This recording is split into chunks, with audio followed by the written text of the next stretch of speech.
அஸ்ஸலாமு அலைக்கும் வரஹ்மத்துல்லாஹி வபரகாத்துஹு. நான் கலீல் சார். 2026 பிப்ரவரி மாதத்தில் ஓலெவல் எழுதி 2028 ஏலெவல் எழுதக்கூடிய மாணவர்களுக்காக இணைந்த கணித வீடியோ கிளாஸஸ் ஆரம்பிக்கப்பட்டிருக்கு. இதற்காக இலங்கையிலிருந்து எப்பாகத்தில் உள்ள மாணவர்களும் இணைந்து கொள்ளலாம். நீங்கள் தொடர்பு கொள்ள வேண்டிய இலக்கம் 077 42 16 148. இந்த இலக்கத்தினூடாக நீங்கள் தொடர்பை ஏற்படுத்தி இந்த வகுப்புகளில் உங்களுக்கு ஜாயின் ஆகிக்கொள்ளலாம். இந்த வகுப்பு முழு பாடப்பரப்பும் உங்களுக்கு வீடியோ மூலமாக செய்து தரப்படும். உங்களுக்கு தெரியும், அநேகமான இடங்கள்ல பிசிக்கல் கிளாஸஸ் தொடங்கி இருக்கு. அநேகமான மாணவர்கள் சேர்ந்திருக்கிறாங்க. ஆனா இன்னும் சில மாணவர்கள் சில சிக்கல்களால இன்னும் அந்த வகுப்புகளுக்கு செல்லாம இருக்காங்க. அந்த மாணவர்கள் என்ன செய்யலாம்டா, இந்த வீடியோ கிளாஸஸ் மூலம் உங்களுக்கு வீட்டிலிருந்தே விரும்பிய நேரத்தில் படித்து உங்களுக்கு உங்களோட பாடப்பரப்புகளை உங்களுக்கு முழுமையாக நிவர்த்தி செய்து கொள்ளலாம். இது நாங்கள் பிசிக்கல் கிளாஸ் எப்படி செய்கிறோமோ, எவ்வளோ அளவு செய்கிறோமோ அதே அளவு இன்ஷா அல்லாஹ் இந்த வீடியோ கிளாஸஸ் மூலம் உங்களுக்கு செய்து தரப்படும். அதே நேரம் 100% நம்பிக்கையோட நீங்க கலந்து கொள்ளலாம். என்றால் எங்களோட மாணவர்கள், அதிகமான மாணவர்கள் பொறியியல் துறைக்கும் ஏனைய துறைகளுக்கும் சென்ற வரலாறுகள் இருக்குது. இதற்கு முன்னதாக நான் கொழும்புல ஒரு பிரபல்யமான பாடசாலையில உயர்ந்த கணித ஆசிரியராகவும், தற்போது ஒரு பிரபல்யமான விஞ்ஞான கல்லூரியில் உயர்தர இணைந்த கணித ஆசிரியராகவும் கடமையாற்றுகிறேன். அதன் அடிப்படையில் நீங்க என்ன செய்யலாம்டா, 100% நம்பி எங்களோட வகுப்புகள்ல ஜாயின் ஆகிக்கொள்ளலாம். ரைட், உங்க எல்லாருக்கும் இந்த டியூட் கிடைத்திருக்கு நம்புறேன். தபால் மூலம் மாணவர்களுக்கு அனுப்பப்பட்டிருக்கு. இன்னும் தேவையான மாணவர்கள் என்ன செய்யலாம்டா, இந்த இலக்கத்துக்கு தொடர்பு கொண்டு உங்களோட டியூட்களை பெற்றுக்கொள்ள முடியும். இந்த டியூட் எடுத்தீங்கன்னு சொன்னால் முதலாம் பக்கத்துல சில தகவல்கள் இருக்கு. அதன் அடிப்படையில முதலாவது இருக்கக்கூடிய தரவு, இதுக்கு முந்தைய வருடத்துல எத்தனை மாணவர்கள் ஏலெவல் பிசிக்கல் சயின்ஸ் ஸ்ட்ரீம்ல எக்ஸாம் எழுதினாங்கன்ற தரவு இருக்கு. அதை வச்சுக்கொண்டு என்ன செய்யலாமாண்டா, உங்களோட சேர்ந்து எத்தனை மாணவர்கள் எக்ஸாம் எழுத போறாங்கன்னு சொல்லி உங்களுக்கு ஒரு முடிவு எடுத்துக்கொள்ளலாம். அன்னளவாக ஒவ்வொரு வருடமும் 35,000 தொடக்கம் 40,000 பேர் என்ன செய்யறாங்கண்டா, பிசிக்கல் சயின்ஸ் ஸ்ட்ரீம்ல எக்ஸாம் எழுதுறாங்க. அதுல யூனிவர்சிட்டிக்கு தகுதியான மாணவர்கள் அன்னளவாக 20,000 பேர். யூனிவர்சிட்டி என்ட்ரன்ஸுக்கு தகுதியான மாணவர்கள் அன்னளவாக 20,000 பேர். அதுலயும் யூனிவர்சிட்டி செல்லக்கூடிய மாணவர்கள் 8,000 பேர். 8,000 பேர் தான் தெரிவு செய்யப்படுவார்கள் அன்னளவாக. அவ்வளவு சீட் தான் எங்களுக்கு யூனிவர்சிட்டியில இருக்கு. ரைட், இதுலயும் ஃபேக்கல்டி கிட்டத்தட்ட 2200 E1 இன்ஜினியரிங் 1 செல்லக்கூடிய பொறியியல் துறைக்கு செல்லக்கூடிய மாணவர்கள் அன்னளவாக 2200-300 மாணவர்கள். அதே நேரம் E2 E3 போன்ற துறைகளுக்கு குறைந்த அளவு மாணவர்களே தெரிவு செய்யப்படுவார்கள். அது சம்பந்தமான ஒரு தகவல்கள் இந்த கீழே உங்களுக்கு தரப்பட்டிருக்கு. அதே நேரம் ஒவ்வொரு துறைகளுக்கும் எத்தனை மாணவர்கள் தெரிவு செய்யப்படுகிறார்கள் என்ற தரவும் இதுல இருக்கு. இதை கொண்டு என்ன செய்யலாம்னா உங்களுக்கு சிறிய ஒரு ஐடியாவை எடுத்துக்கொள்ளலாம். இப்ப நாங்க எங்கட இணைந்த கணித பாடத்தை பத்தி பார்ப்போம். இணைந்த கணிதம் என்றால் 2 கணிதங்கள் சேர்ந்ததுதான் இணைந்த கணிதம். அதாவது தூய கணிதமும் பியோ மேத்தமேட்டிக்ஸ் என்று சொல்லுவாங்க. அதே நேரம் பிரயோக கணிதம் அப்ளைட் மேத்தமேட்டிக்ஸ் என்று சொல்லுவாங்க. Applied mathematics. Right, Pio mathematics என்றால் தூய கணிதம். இங்க கணிதம் மட்டும்தான் இருக்கும். பிரயோக கணிதம் என்றால் நாங்க எப்படி ரியல் லைஃப்ல இந்த கணிதத்தை பாவிக்கிறோம் என்று சொல்லி நாங்க இங்க படிப்போம். ரைட், இதுல இருக்கக்கூடிய பாடங்கள் உங்களுக்கு டியூட்ல இந்த முதலாவது பகுதியில தரப்பட்டிருக்கு. அதாவது 3வது பக்கத்துல தரப்பட்டிருக்கு. என்னென்ன பாடம் இருக்குன்னு சொல்லி தரப்பட்டிருக்கு. அச்சர கணிதம் என்ற ஒரு பாடம் இருக்கு.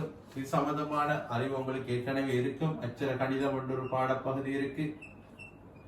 அதே நேரம் திரிகோண கணிதம் என்று ஒரு பாடப்பகுதி இருக்கு. திரிகோண கணிதம் இது ரெண்டும் முதலாம் டேர்முக்கும் 2ஆம் டேர்முக்கும் முடிக்கப்பட வேண்டிய பாடம். முதலாம் டேர்முக்கும் 2ஆம் டேர்முக்கும் முடிக்கப்பட வேண்டிய பாடங்கள் 2 இருக்கு. அச்சர கணிதம், திரிகோண கணிதம். அடுத்த 3வது நுண்கணிதம். நான்காவது பாத்தீங்கன்னா ஆள்கூற்று கேத்திர கணிதம். ஆள்கூற்று கேத்திர கணிதம்.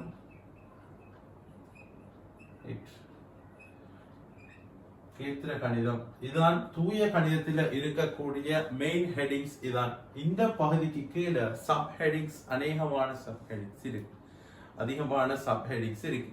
ரைட், அதான் இந்த தவணையாக பிரிச்சு உங்களுக்கு அடுத்த பகுதியில நாங்க தந்திருக்கோம். ரைட், பிரயோக கணிதத்தை எடுத்தோம்னு சொன்னால் முதலாவது இருக்கு நிலையியல். முதலாவது இருக்கு நிலையியல், இரண்டாவது இயக்கவியல், மூன்றாவது நிகழ்தகவும் புள்ளிபரவியலும்,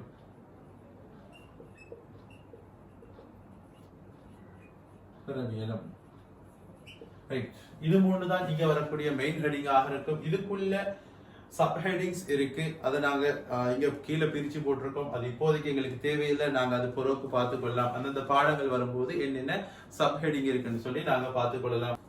அட்வான்ஸ் லெவல்ல இணைந்த கணிதம் என்பது தூய கணிதத்தையும் பிரயோக கணிதத்தையும் இணைத்ததான் இணைந்த கணிதம். இங்க எங்களுக்கு எக்ஸாம் எப்படி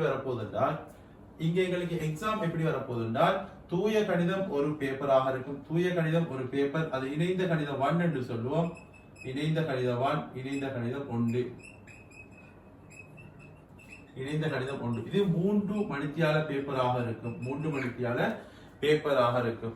இதுல 10 கட்டாய வினாக்கள் பார்ட் ஏ பார்ட் பி என்று இருக்கு. பார்ட் ஏல 10 கட்டாய வினாக்கள் இருக்கும். 1 தொடக்கம் 10 கட்டாய வினாக்கள். ரைட், பார்ட் பி ஒன்று இருக்கும். இதுல 7 வினாக்கள் இருக்கும். 11 தொடக்கம் 17 வரையான வினாக்கள். இது 1 தொடக்கம் 10 வரையான வினாக்கள் கட்டாயம் செய்ய வேண்டிய வினா. அதுக்காக அவங்களுக்கு வழங்கக்கூடிய புள்ளிகள் 250 புள்ளிகள். ஒரு வினாவுக்கு 25 மார்க்ஸ், மொத்தமாக 250 மார்க்ஸ் வழங்கப்படும். 11 தொடக்கம் 17 வரையான வினா கட்டுரை வினாக்கள், எஸ்ஏ क्वेश्चंस. அதுல வந்து நீங்க 5 சாய்ஸ் பண்ணி செய்யணும். அது செய்ய வேண்டிய क्वेश्चंस வந்து 5க்கும் உங்களுக்கு 1க்கு 150 படி உங்களுக்கு 750 மார்க்ஸ் கிடைக்கும். 750 மார்க்ஸ் கிடைக்கும். ரைட், அதே நேரம் பிரயோக கணிதத்தை இணைந்த கணிதம் 2 சொல்லுவாங்க. இணைந்த கணிதம் 2, இதுலயும் உங்களுக்கு வரக்கூடியது 3 hour பேப்பர், 3 மணித்தியால பேப்பர். இறுதியாக உங்கள் பரீட்சையில நீங்க சந்திக்க போறீங்க. இதுல பார்ட் ஏ பார்ட் பி என்று 2 இருக்கு. பார்ட் ஏல இதே போல் தூய கணிதத்துல எவ்வாறு இருக்குமோ அதே போல் 1 தொடக்கம் 10 வரையான பேப்பர்ல எழுதக்கூடிய ஸ்ட்ரக்சர் வினா இருக்கும். அதுக்கு உங்களுக்கு வழங்கக்கூடிய மார்க்ஸ் 250 மார்க்ஸ். ஒரு வினாவுக்கு 25 மார்க்ஸ் கிடைக்கும். பார்ட் பி வந்து 11 தொடக்கம் 17 வரை கட்டுரை வினாக்கள். அதுல 5 செய்ய வேண்டியிருக்கும். அந்த 5க்கும் உங்களுக்கு கிடைக்கக்கூடிய மார்க்ஸ் 750 மார்க்ஸ். இப்ப பாத்தீங்கன்னா பியூர்ல 1000 மார்க்ஸ் கிடைக்கும். மொத்தமாக அப்ளைட்ல 1000 மார்க்ஸ் கிடைக்கும். இது ரெண்டையும் கூட்டி 2000 மார்க்ஸ் கிடைக்கும். ரைட், அத 20ஆல பிரிச்சு வரக்கூடியதான் உங்கள் இறுதி மார்க்ஸாக இருக்கும். அதான் உங்களுடைய இறுதி மார்க்ஸாக இருக்கும். ரைட், இதான் எங்களுடைய இணைந்த கணிதம் பற்றிய சிறிய ஒரு அறிமுகம். இணைந்த கணிதத்தை 2 வகையா பிரிக்கலாம். தூய கணிதம், பிரயோக கணிதம். தூய கணிதத்துல சில பகுதிகள் இருக்கு. அச்சர கணிதம், திருகோண கணிதம், நுண்கணிதம், ஆள்கூற்று கணிதம். இது வந்து மெயின் ஹெடிங்காக இருக்கும். இதுல சின்ன சின்ன சப் ஹெடிங்ஸ் இருக்கு. அதை நாங்க என்னென்ன பொருள் பார்ப்போம். பிரயோக கணிதத்தை எடுத்துக்கொண்டால் நிலையியல், இயக்கவியல், நிகழ்தகவும் புள்ளிபரவியல் என்று சொல்லி மெயின் ஹெடிங்ஸ் இருக்கு. அதுக்குள்ள சப் ஹெடிங்ஸ் நாங்க பொருள் பார்க்கலாம். அது சிக்கல் இல்லை. தூய கணிதம் ஒரு தனி பேப்பராக வரும் உங்களுக்கு இறுதியில. அதே நேரம் பிரயோக கணிதம் ஒரு தனி பேப்பராக வரும். தூய கணிதம் 3 hour, பிரயோக கணிதம் 3 hour பேப்பர். அதுல பார்ட் ஏ பார்ட் பி இருக்கும். அதே மாதிரி அப்ளைட்லயும் பார்ட் ஏ பார்ட் பி என்று சொல்லி 2 பகுதிகள் இருக்கும். ரைட், இப்ப நாங்க எங்கட பாடத்துக்குள்ள போவோம். நாங்க இதெல்லாம் படிக்கிறதுக்கு முன்னால நாங்க ஒரு சிறிய பகுதியை படிச்சுக் கொள்வோம். அதை படிச்சாலும் எங்களுக்கு இந்த அட்வான்ஸ் லெவல் செய்யறது ஈஸியாக இருக்கும், இலகுவாக இருக்கும். அதான் அச்சர கணிதத்துல வரக்கூடிய அச்சரகணிதத்துல ஒரு பகுதி அடிப்படை கணிதம்.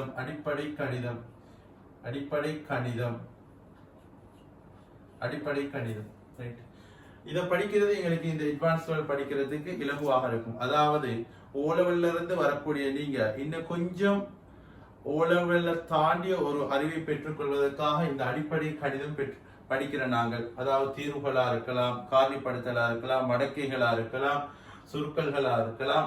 இது சம்பந்தமான மேலதிகமான அறிவை பெற்றுக் கொள்வதற்காக நாங்க இந்த அடிப்படை கணிதம் படிக்கிறோம். இது வந்து O லெவலுக்கும் A லெவலுக்குமான ஒரு பிரிட்ஜ் மாதிரி இருக்கும். ரைட், அதை படிச்சுட்டு தான் நாங்க என்ன செய்வோம் என்றால் எங்களுடைய உயர்தர பாடப்பரப்புக்குள்ள போவோம். அந்த அடிப்படையில இதுல இருக்கக்கூடிய வினாக்கள், டியூட்ல இருக்கக்கூடிய வினாக்கள் எல்லாமே அடிப்படை கணிதம். இன்ஷா அல்லாஹ் இது 1.5 மாசம் 2 மாசத்துக்குள்ள முடிக்கப்பட வேண்டிய பகுதி. அதுக்குள்ள நாங்க படிப்போம் இன்ஷா அல்லாஹ்.